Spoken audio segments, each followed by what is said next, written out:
Hi friends, welcome back to my channel. మీరు కనుక నా ఛానల్ ఫస్ట్ టైం చూస్తున్నారా అయితే సబ్స్క్రైబ్ చేసుకోండి. అలాగే పక్కనే ఉన్న బెల్ ఐకాన్ని క్లిక్ చేసేయండి ఫ్రెండ్స్. స్వప్నని ఇంట్లోంచి వెళ్ళగొట్టాలని చూస్తున్న రుద్రాని ప్లాన్ని బెడిసి కొట్టేలాగా చేసిన స్వప్న. ఏం జరగబోతోంది ఎక్కడ కూడా స్కిప్ చేయకుండా మొత్తం చూసేయండి ఫ్రెండ్స్. అప్పుడే మీరు ఎంజాయ్ చేయగలుగుతారు. నచ్చినట్లయితే ఒక లైక్ ఇచ్చి ఎంకరేజ్ చేసేయండి ఫ్రెండ్స్. ఇక ఎపిసోడ్లోకి అయితే వెళ్ళిపోదాం. ఎపిసోడ్ స్టార్ట్ అవగానే ఇక కోర్టులో అయితే కావ్య తీసుకొచ్చిన సెల్ ఫోన్లో మొత్తం రికార్డ్ అయినది ఇక లాయర్ గారు అయితే ఇక జడ్జి గారికి ఇస్తారు. సాక్షిగా కావ్య గారు చాలా బలమైన సాక్ష్యం తీసుకొని వచ్చారు. అలాగే ఇక అనామిక కళ్యాణ్ విషయంలో ఈ సాక్ష్యం అయితే చాలా పెద్ద సాక్ష్యం అని చెప్పి ఇక జడ్జి గారికి ముందు పెట్టగానే ఇక వెంటనే ఓపెన్ చేసి చూస్తారు. అంతే అవక్కైపోతారు జడ్జి గారు. అందులో నిజానికి అనామిక నిజస్వరూపం మొత్తం కూడా కనబడిపోతుంది. తను కేవలం కళ్యాణ్ని ప్రేమించింది డబ్బు కోసమే, పెళ్లి చేసుకుంది డబ్బు కోసమే, తన తల్లిదండ్రులు అప్పులు మొత్తం కూడా తీర్చడం కోసం కళ్యాణ్ని ప్రేమించానని ఇక మోసం చేసిందని క్లియర్ అండ్ కట్గా అర్థమైపోతుంది. ఇక అదొక వైపు, అలాగే అమాయకురాలైన అప్పు మీద కోపం పెంచుకొని అప్పు గురించి ఇక ఒక కట్టు కథనే అల్లి ఇక అందరి ముందు అప్పు క్యారెక్టర్ మీద బురద చల్లుతుందని అది కూడా అర్థమవుతుంది. ఇటు మొత్తానికైతే అనామిక ఎన్ని తప్పులు చేసిందో అన్నీ కూడా తన మాటల ద్వారా తెలుసుకుంటారు ఇక జడ్జి గారైతే. ఇక వెంటనే అందరికీ ఈ వీడియో చూపించాలి, అందరికీ తెలియాలి. అమాయకంగా నా భర్తతో నేను కాపురం చేస్తాను, కానీ ఆయనకి శిక్ష పడాలి అని చెప్పి నువ్వు అన్నప్పుడే నేను ఊహించాను. ఇదేంటి, ఏ ఆడపిల్ల కూడా తన భర్తని శిక్షించమని ఏ ఎవ్వరూ అడగరు, అలాంటిది నా కాలు పట్టుకోవాలి శిక్షించాలి అని చెప్పి అడిగినప్పుడే అనుకున్నాను ఈ అమ్మాయి ఏదో తేడాగా ఉందని అని చెప్పి ఇక జడ్జి గారైతే కళ్యాణ్ని అడుగుతారు. చూడు బాబు కళ్యాణ్, నువ్వు ఏ నిర్ణయం తీసుకున్నావు? నువ్వు ఏ నిర్ణయం తీసుకున్నా నీ భార్య విషయంలో ఇక అది కరెక్టే అవుతుంది. ఎందుకంటే ఈ అమ్మాయి పూర్తిగా డబ్బు కోసమే నీ జీవితంలోకి అడుగు పెట్టానని అంత కరాఖండిగా చెప్తుంది అని చెప్పి అనగానే కళ్యాణ్ అయితే జడ్జి గారు నాకు అనామికతో విడాకులు ఇప్పించండి, నాకు అనామికకి సెట్ కాదు, నా జీవితంలోకి ఒక అబద్ధం చెప్పుకొని ఇక నాతో పాటు పెళ్లి చేయించుకుంది, తనతో నేను అబద్ధపు జీవితాన్ని కొనసాగించలేను. తప్పో ఒప్పో ఒకప్పుడు ప్రేమించాను కాబట్టి తనను పెళ్లి చేసుకున్నాను కాబట్టి తనని ఇక నేను ఒక్క మాట కూడా అనదలుచుకోలేదు. తనకు పట్టిన ఆ డబ్బు పిచ్చి పూర్తిగా పోయే వరకు ఎక్కడుంటుందో నాకు అనవసరం, నేనైతే తనకి డైవర్స్ ఇవ్వాలనుకుంటున్నాను అని చెప్పి ఇక జడ్జి గారి ముందు ఇక రిక్వెస్ట్గా అడుగుతాడు కళ్యాణ్ అయితే.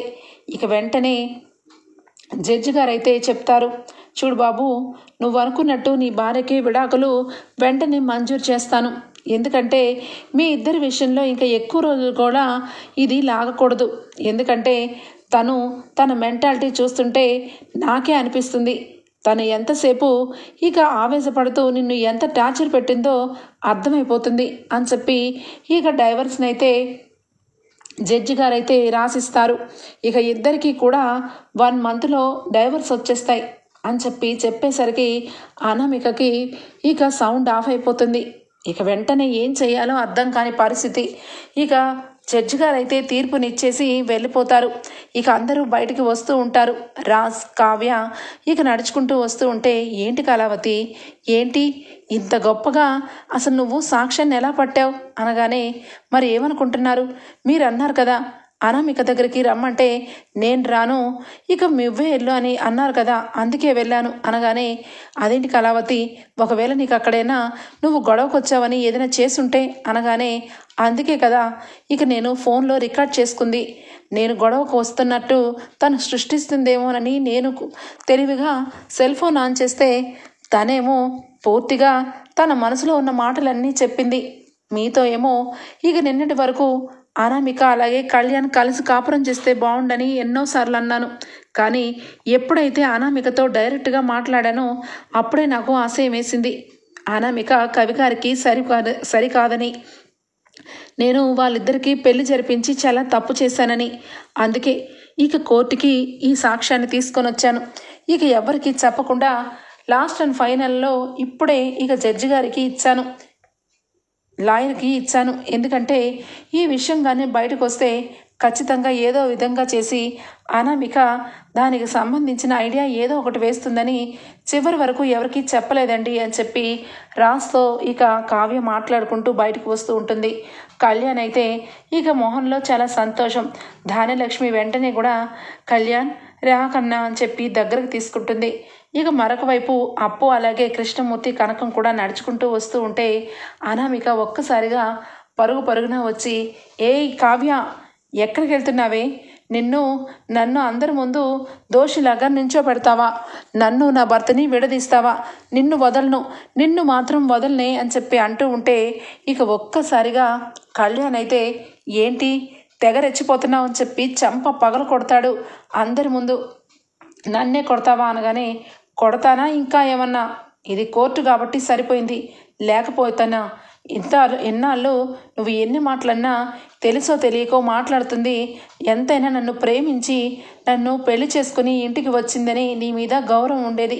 కానీ నీచురాలా, నువ్వు డబ్బు కోసం నా జీవితాన్ని పాడు చేసావు. ఇది కాకుండా అప్పు గురించి చాలా తప్పుగా మాట్లాడావు.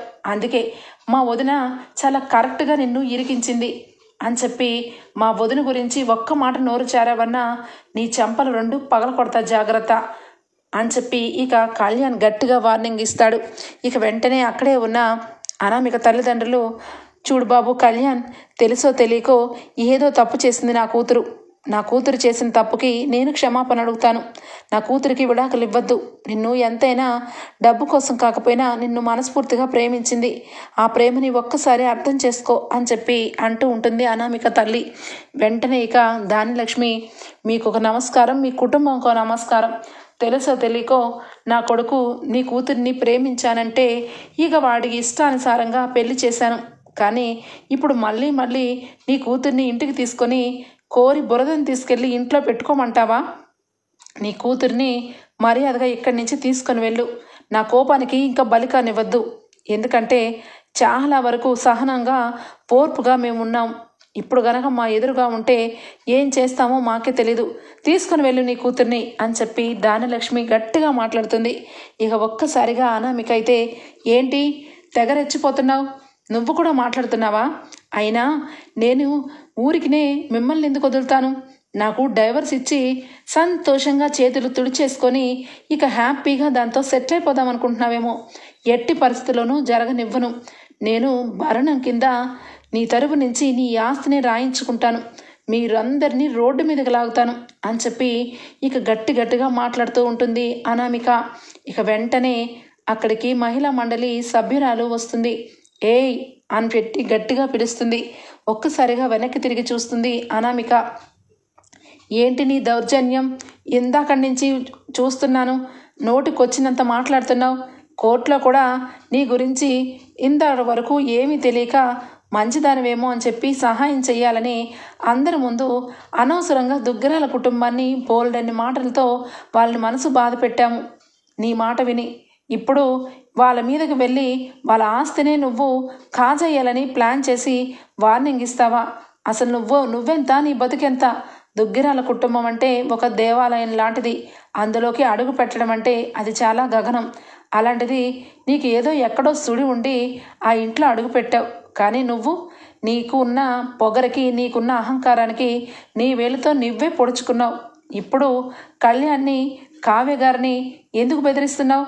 నువ్వు బెదిరించావంటే ఖచ్చితంగా వాళ్ళు ముందుకు వచ్చి ఇంకొంచెం 3వ స్టెప్ తీసుకున్నారంటే నువ్వు జైల్లో జీవితాంతం చెప్పకూడదు, తినాలి, జాగ్రత్త అని చెప్పి అంటుంది ఇక మహిళా మండలి సభ్యురాలైతే. వెంటనే ఇక అనామిక, ఎవరు ఏమన్నా సరే నేను మాత్రం నిన్ను వదిలిపెట్టే ప్రసక్తే లేదు అని చెప్పి ఇక వెళ్ళిపోతూ ఉంటుంది అనామిక. ఆగు అని చెప్పి గట్టిగా పిలుస్తుంది మహిళా మండలి అధ్యక్షురాలు. వెనక్కి తిరిగి అనామిక, ఏంటి అనగానే, ఏంటి అంటావేంటి? తప్పు చేసి మా అందరితో తప్పు చేయించి ఊపుకుంటూ వెళ్ళిపోతే ఊరుకుంటామనుకుంటున్నావా? మీడియా ముందు వీళ్ళ కుటుంబాన్ని మోకాల మీద వేసి సారీ చెప్పు. మేమందరం కూడా వాళ్ళని సారీ అడుగుతాం. కానీ ముఖ్యంగా నువ్వు మోకాల మీద మోకరించి వాళ్ళ కుటుంబాన్ని దేహీమని క్షమించమని అడుగు. అంతవరకు మేము ఊరుకోము. తెలుసు కదా మా సంగతి. ఇంట్లోకి వచ్చి ధర్నా చేస్తాం అని చెప్పనగానే ఇక అనామిక తల్లిదండ్రులు, అనామిక ముగ్గురు కూడా ఇక తల వంచి ఇక క్షమాపణ చెప్పి సీరియస్గా అక్కడి నుంచి ముగ్గురు వెళ్ళిపోతారు. ఇక మీడియాలు కూడా కళ్యాణ్, అప్పు, కావ్య, రాజ్ కుటుంబానికి ఇక మొత్తానికైతే క్షమాపణ చెప్పి వాళ్ళు కూడా వెళ్ళిపోతారు. ఇక కళ్యాణ్ వాళ్ళు ఇంటికి వెళ్తారు. ఇంటికి వెళ్ళిన తర్వాత అందరూ కూడా అనామిక పీడ విరగడైపోతుందని చాలా సంతోషపడతారు. ధాన్యలక్ష్మికి చాలా వరకు మనసులో బాధ అనిపిస్తుంది. కావ్య నిజానికి కళ్యాణ్ జీవితంలో ఒక కొత్త మలుపునే తిప్పింది. కళ్యాణ్కి ఆ అనామికకిచ్చి పెళ్లి చేసి అనవసరంగా చాలా పెద్ద తప్పు చేశాను. అది అసలు ఆడదే కాదు. ఎంతసేపు డబ్బు డబ్బు డబ్బు తప్పించి నా కొడుకంటే తనకి ప్రేమే లేదు అని చెప్పి ధాన్యలక్ష్మి అయితే ఇక కుటుంబం అందరి ముందు కావ్య 2 చేతులు పట్టుకొని, కావ్య నన్ను క్షమించు. నేను ఎప్పుడు కూడా నిజానికి నా కళ్ళు మూసుకుపోయాయి. పెళ్ళి అయినప్పటి నుంచి ఆ అనామిక మాటలు విని ఎవరిని లెక్క చేయలేదు. ఎవరి మీద పడితే వాళ్ళ మీద అనవసరంగా నోరు పారేసుకున్నాను. ముఖ్యంగా నీ గురించి, నీ కుటుంబం గురించి.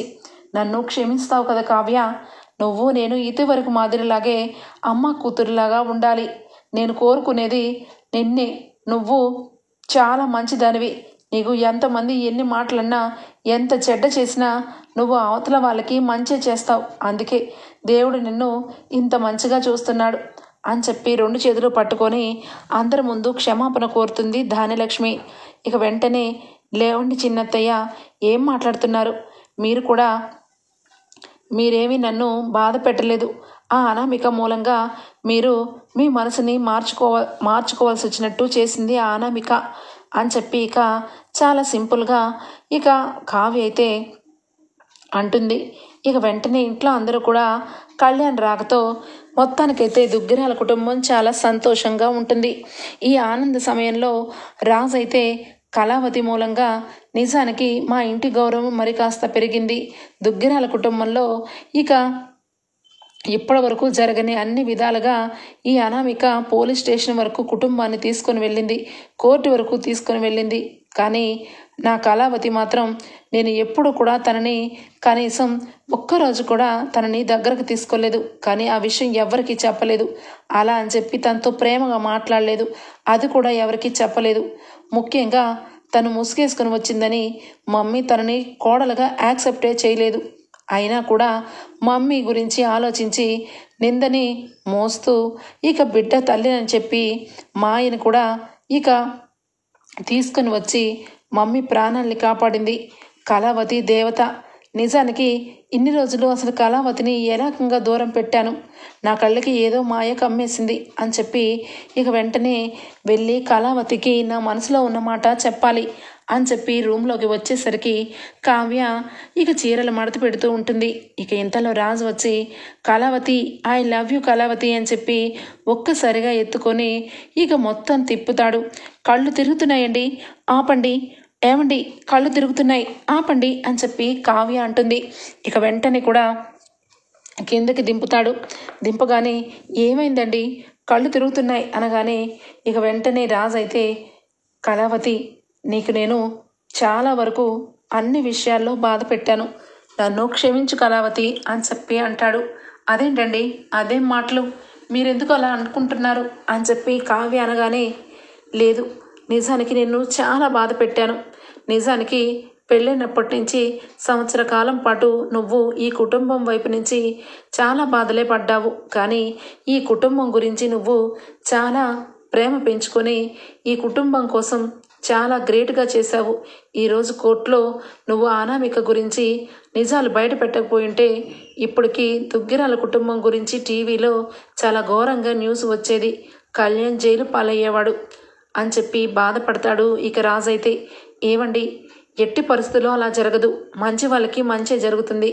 కళ్యాణ్ విషయంలో ఆ అనామిక చాలా పెద్ద పొరపాటే చేసింది, అందుకే దేవుడు శిక్షించాడు అని చెప్పి కావ్య అంటుంది. నీకున్న గొప్పతనాన్ని ఇక నిన్ను ఒక్క మాట కూడా పొగడనివ్వవు కదా అని చెప్పి మనసులో అనుకుంటాడు. ఇక వెంటనే కూడా కావ్య అయితే ఏమైంది, ఎందుకంత సంతోషంగా ఉన్నారు అనగానే, మరి సంతోషంగా ఉండనా? నాకు నాకు మా మమ్మీ అంటే పంచ ప్రాణాలు. మా మమ్మీ కోసం ఒక బిడ్డను తీసుకొని వచ్చి నాకు పుట్టిన బిడ్డ అని చెప్పి నేను అబద్ధం చెప్పాను. కానీ నువ్వు నన్ను విడవకుండా నాతోనే ఉంటూ ఆ బిడ్డకి సేవలు చేస్తూ నా తల్లి ప్రాణాలని కాపాడడం కోసం ఆ అబద్ధాన్ని ఇక అందరి ముందు కంటిన్యూ చేస్తూ నీ గుండె కోతని ఎవరికి చెప్పుకోలేక ఇంతగా ఇంట్లోనే ఉన్నావు. ఇప్పుడు నా తమ్ముడు కోసం ఇక వెళ్ళి సాక్ష్యం సంపాదించి అందరి ముందు నా తమ్ముడు నిజాయితీ తత్వాన్ని బయట పెట్టించావు. నీకు ఏ రుణం తీర్చుకోవాలి కళావతి నేను అని చెప్పి ఇక ఎమోషనల్ అయిపోతాడు రాజ్. అయితే ఏమండి ఏంటండి చిన్నపిల్లలాగా అనగానే, సరే కళావతి, ఇప్పటి వరకు ఎప్పుడూ చెప్పని మాట నీకు నేను మొట్టమొదటిసారిగా చెప్తున్నాను. నేను నిన్ను ప్రేమిస్తున్నాను అని చెప్పి అంటాడు. ఇక రాజ్ అలా మాట్లాడేసరికి కావ్య షాక్ అయిపోతుంది. ఏంటి ఇలా మాట్లాడుతున్నానని అనుకుంటున్నావా? నిజానికి మన పెళ్లి రోజే నీకు ఇక డైమండ్ రింగ్ తొడిగి ప్రపోజ్ చేద్దాం అనుకున్నాను. బొకే కూడా తెచ్చాను. కానీ ఇక అది ఆ రకంగా స్పాయిల్ అయిపోయింది.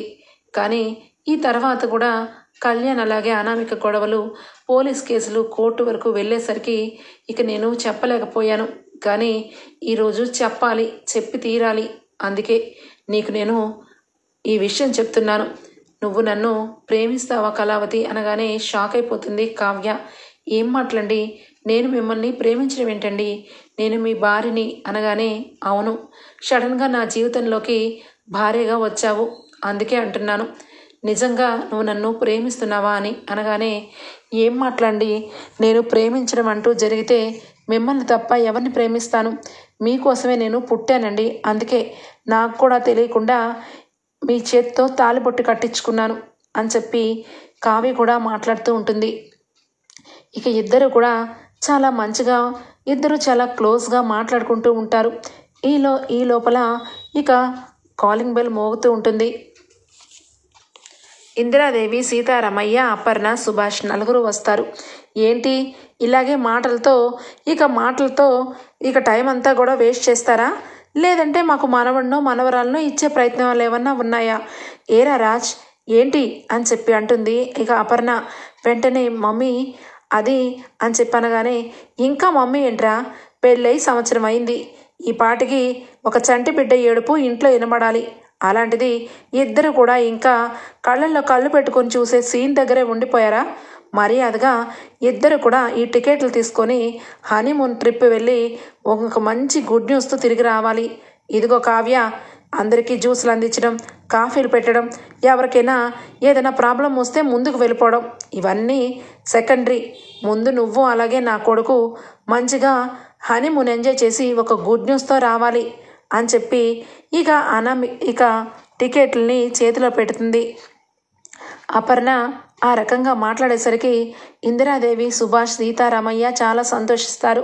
ఇక సీతారామయ్య అయితే, అమ్మ కావ్య, నువ్వు అలాగే రాజ్ ఇద్దరు కూడా సంతోషంగా వెళ్ళాలి.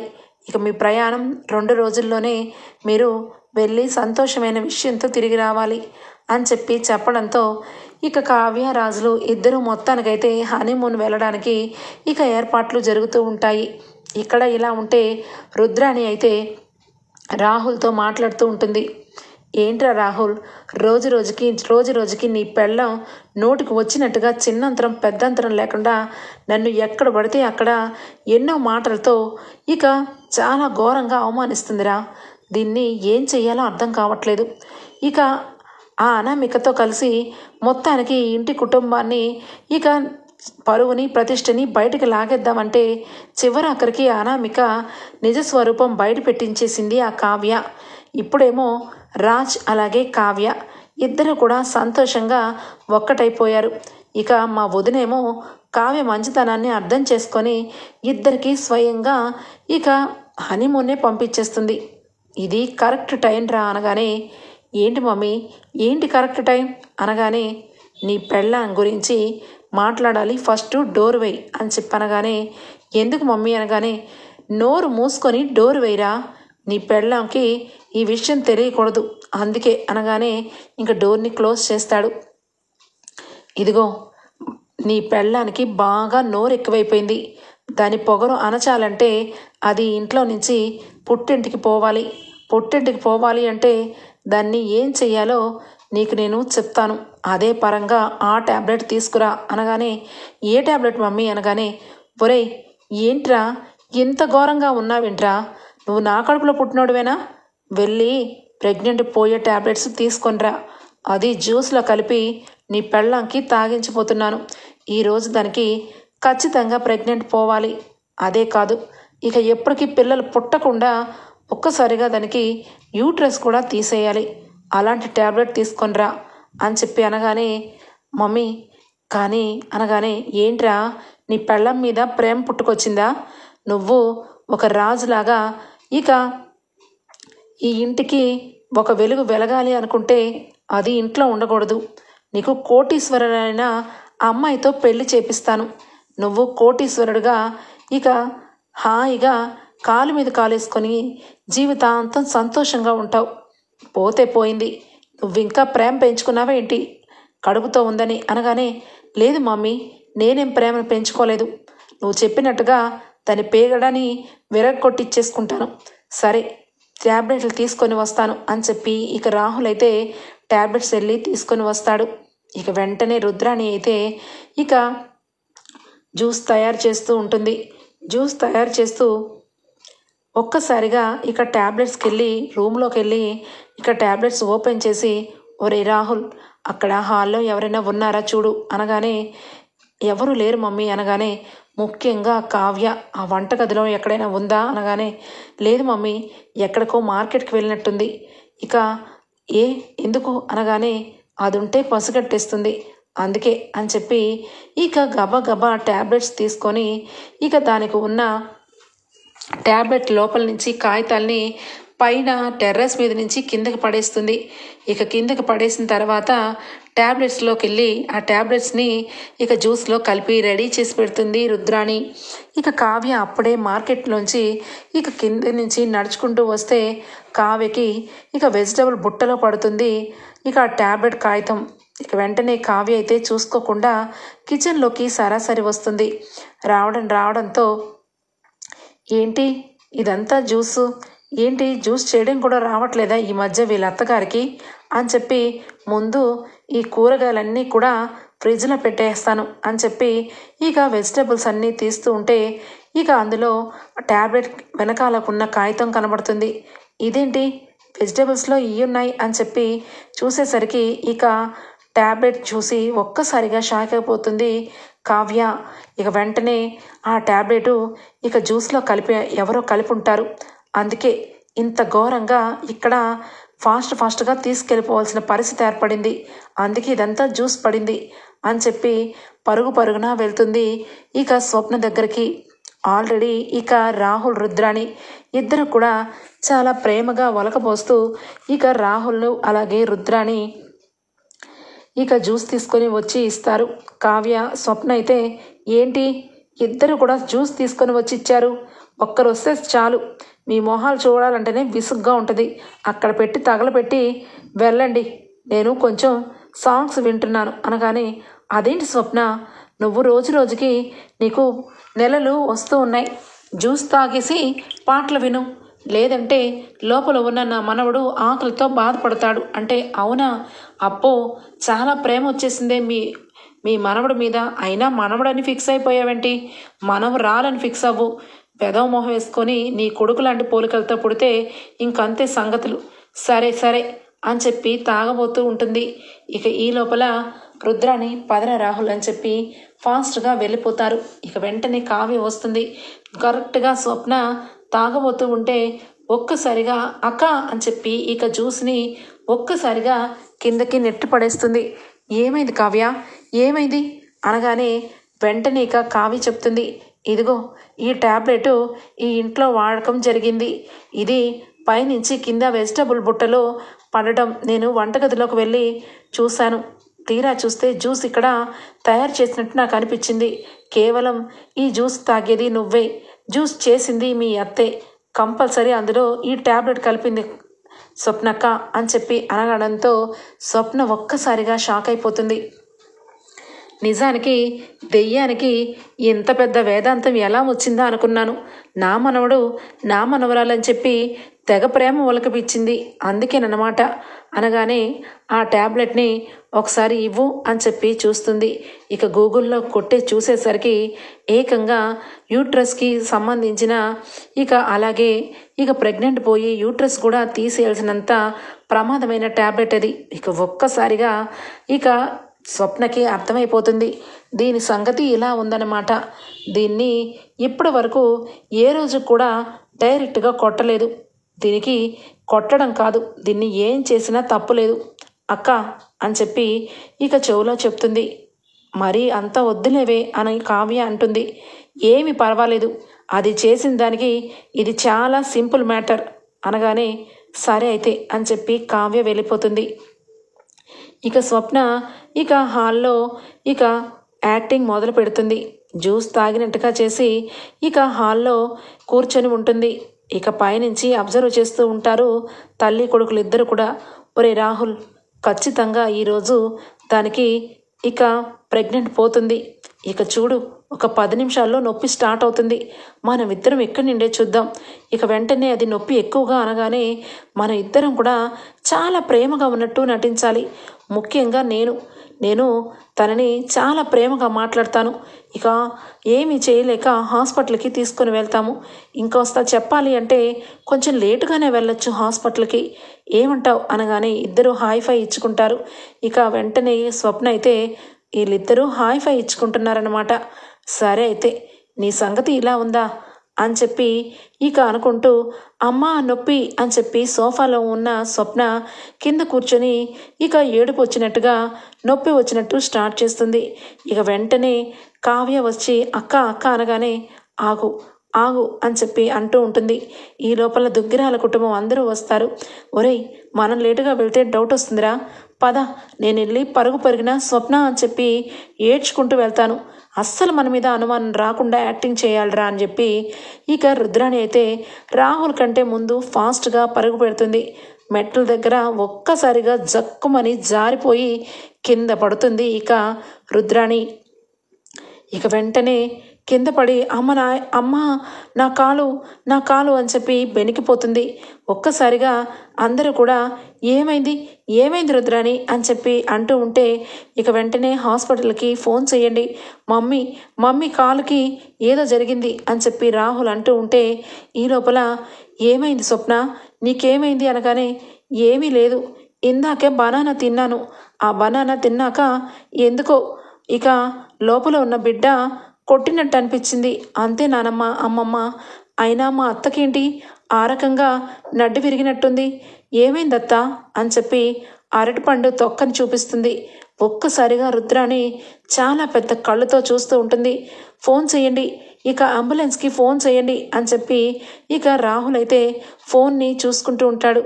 రాహుల్ ఫోన్ తీసుకురాలేదా? అయ్యో పాపం, ఇద్దరు తల్లి కొడుకులు ఇద్దరు కూడా ఫోన్స్ చేయకుండా నేను ఇక్కడే బాధపడుతూ ఉంటే చూద్దామని ప్లాన్ వేశారు. మీకు నేను ఏ రకంగా కనిపిస్తున్నానే, ఈ స్వప్న ఏంటో చూపిస్తా అని చెప్పి ఇప్పుడే చేస్తాను రాహుల్, ఇప్పుడే చేస్తాను. అవును, నా ఫోన్ ఏది అని చెప్పి ఫోన్ కోసం వెతుకుతున్నట్టు నటిస్తూ ఉంటుంది. ఈ లోపల దుగ్గిరాల కుటుంబం అయితే అమ్మ స్వప్న నా ఫోన్తో చెయ్యమ్మా అని చెప్పనగానే చేస్తాను, కానీ నా ఫోన్ కూడా కనబడాలి కదా అని చెప్పి అటు ఇటు నడుస్తూ నొప్పితో భరించలేక పెద్దగా అరుస్తూ ఉంటుంది రుద్రాణి. వెంటనే అంబులెన్స్కి కాల్ చేస్తుంది. ఒక 15 మినిట్స్ తర్వాత స్వప్న వెంటనే హాస్పిటల్కి తీసుకుని వెళ్ళి కట్టు కట్టిస్తారు రుద్రాణికి. వెంటనే స్వప్న అయితే హాస్పిటల్లోకి వెళ్ళి రుద్రాణి దగ్గరకు వెళ్తుంది. ఏంటత్తా ఏమైంది? అయినా వయసు వచ్చిన దానివి, ఏదో పెద్ద హీరోయిన్ లాగా పరుగులు పెట్టకపోతే నార్మల్గా నడవలేవా? ఇప్పుడు చూడు, ఒక్కసారిగా నీ అవతారం అంతా బయటపడింది. ఏదో మేకప్ మీద అలా ఉంటావు తప్పించి నిజానికి నువ్వు నానమ్మవి, అంటే ముసలిదానివి. రేపొద్దున్న ఒక 2-3 నెలల్లో నానమ్మ అని చెప్పి పిలవడానికి రెడీగా నా పొట్టలో బాబో పాపో రెడీగా ఉన్నారు. ఏమంటావు? నీ సంగతి నాకు తెలియదు అనుకుంటున్నావా? నువ్వు చేసిన పనికి నిన్ను ఇంట్లో అందరి ముందు కుక్కను కొట్టినట్టు కొట్టించేదాన్ని. కానీ నువ్వు నేను ఆనందంగా ఉంటూ ఈ ఇంట్లో జీవితాంతం సంతోషంగా ఉండటం నీ కళ్ళారా చూడాలి. చూస్తూ చూస్తూ కృషించిపోవాలి. ఎలా ఉంది ఈ స్వప్న దెబ్బ అని చెప్పి ఇక రుద్రానికైతే చుక్కలు చూపిస్తుంది ఇక స్వప్న. ఓకే ఫ్రెండ్స్, ఎపిసోడ్ అయితే ఎండింగ్ అయిపోతుంది. మీకు కనుక నచ్చినట్లయితే ఒక లైక్ ఇచ్చేయండి friends. Bye, take care, thank you for watching.